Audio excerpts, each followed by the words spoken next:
Baik Bu, di sini saya akan menjelaskan tentang pengerjaan ulang ujian yang kemarin. Nah, sini kita masuk ke soal yang pertama tentang pengertian pengertian database management system.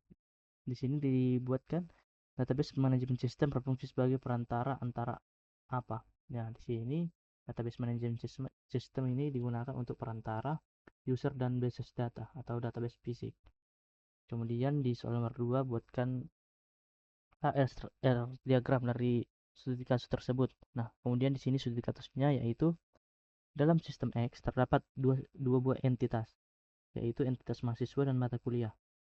Atribut dari entitas mahasiswa adalah ID mahasiswa yang sebagai primary key, nama mahasiswa, alamat, sedangkan atribut dari entitas mata kuliah itu adalah ID matkul yang sebagai primary key-nya, nama matkul, dan SKS. Hubungan antara entitas mahasiswa dan entitas mata kuliah adalah many ke many.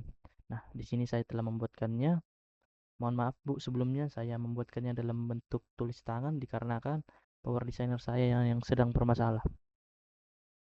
Kemudian di sini terdapat entitas mahasiswa dan mata kuliah yang saya buatkan, yaitu ID mahasiswa sebagai primary key-nya, nama mahasiswa, alamat, dan entitas yang kedua itu mata kuliah, ID matkul sebagai primary key-nya, nama matkul, SKS. Nah, hubungan yang antara kedua ini yaitu many ke many. Kemudian di sini disuruh di nomor 3 buatkan R translation-nya. Di sini saya telah membuatkan R translation-nya. Nah, di sini entitas yang pertama itu mahasiswa, ID mahasiswa sebagai primary key, nama mahasiswa, alamat. Dan entitas yang kedua itu mata kuliah, ID matkul sebagai primary key, nama matkul, SKS. Karena keterhubungan yang tabel entitas yang dua ini yaitu many ke many, sehingga kita membuat tabel satu lagi, yaitu tabel entitas mahasiswa dan mata kuliah. Kemudian kita masukkan ID mahasiswa sebagai primary key dan foreign key-nya, ID mata kuliah, primary key dan foreign key-nya, dan hubungannya many ke many dan mata kuliah juga many ke many. Mengapa many ke many? Karena satu mahasiswa bisa mengambil banyak mata kuliah dan dan mata kuliah bisa diambil banyak mahasiswa, dan satu mata kuliah bisa diambil banyak mahasiswa. Nah, kemudian masuk ke nomor 3, ke nomor 4, masuk ke nomor 4 di sini. Dari studi kasus di atas, apakah tabel sudah normal? Jika belum, mengapa? Dan buatkan normalisasinya. Nah, di sini saya telah membuatkan normalisasinya, yaitu sebagai ini. Nah, di sini saya buat 1NF.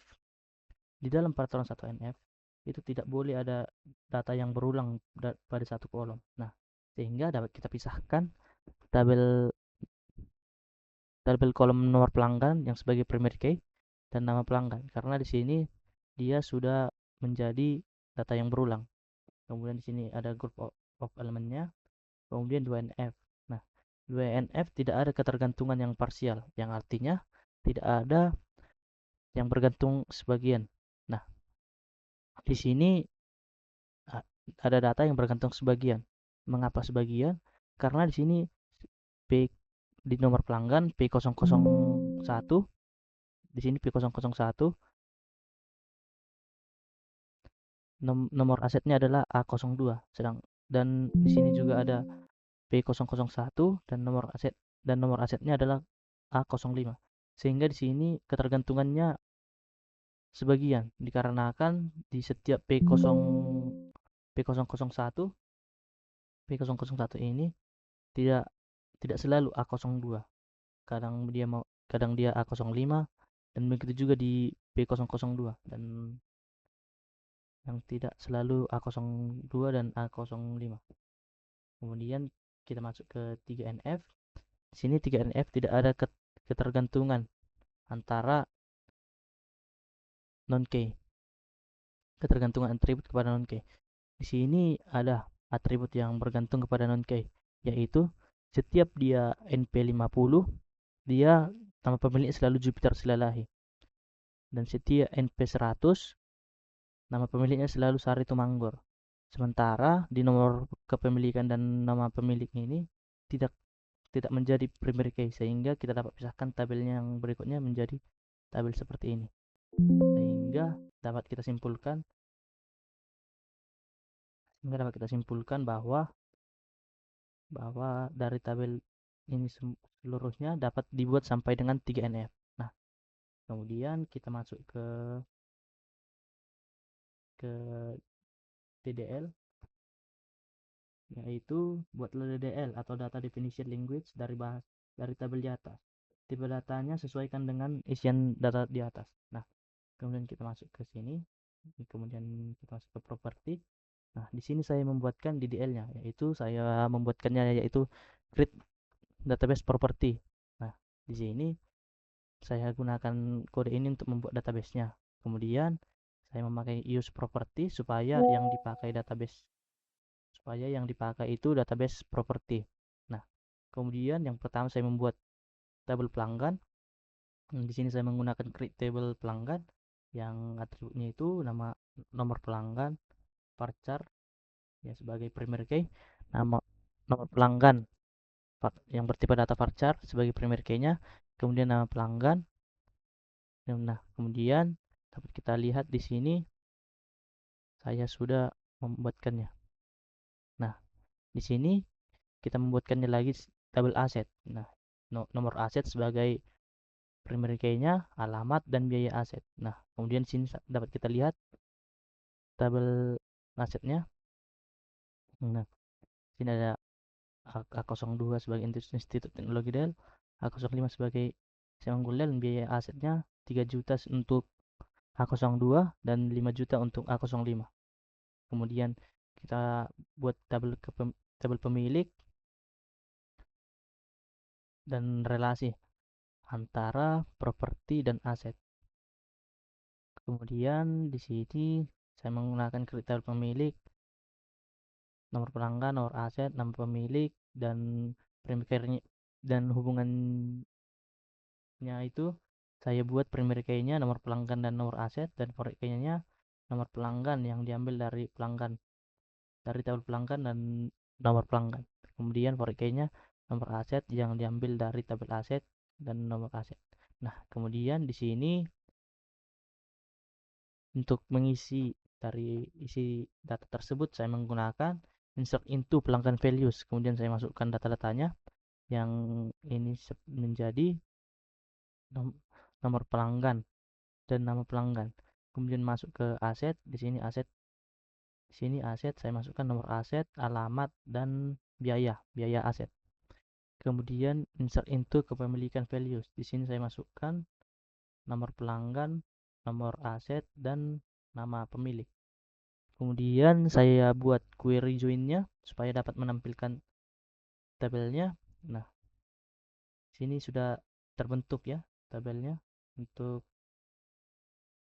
untuk untuk soal tersebut. Nah, kemudian tadi ini saya sudah jelaskan sampai ke nomor 6, yaitu dimulai dari DML ini. DML ini kita disuruh untuk memasukkan sebuah data ke dalam tabel yang sudah kita buat. Sedangkan DDL ini kita membuatkan tabel dan database untuk tempat dari DML ini. Nah, kemudian seperti yang telah disuruh ya di grup WhatsApp yang menjelaskan tentang apa yang dipahami dari week 1 sampai dengan week 7. Nah, di sini saya akan menjelaskan week 1 dengan week 7. Nah, dari modul yang saya baca tentang dasar-dasar database dan peranan penting dalam sistem informasi. Nah, pada awalnya dijelaskan bahwa database adalah fakta mentah seperti angka, teks, atau simbol. Sedangkan informasi adalah hasil pengelolaan data yang sudah memiliki makna.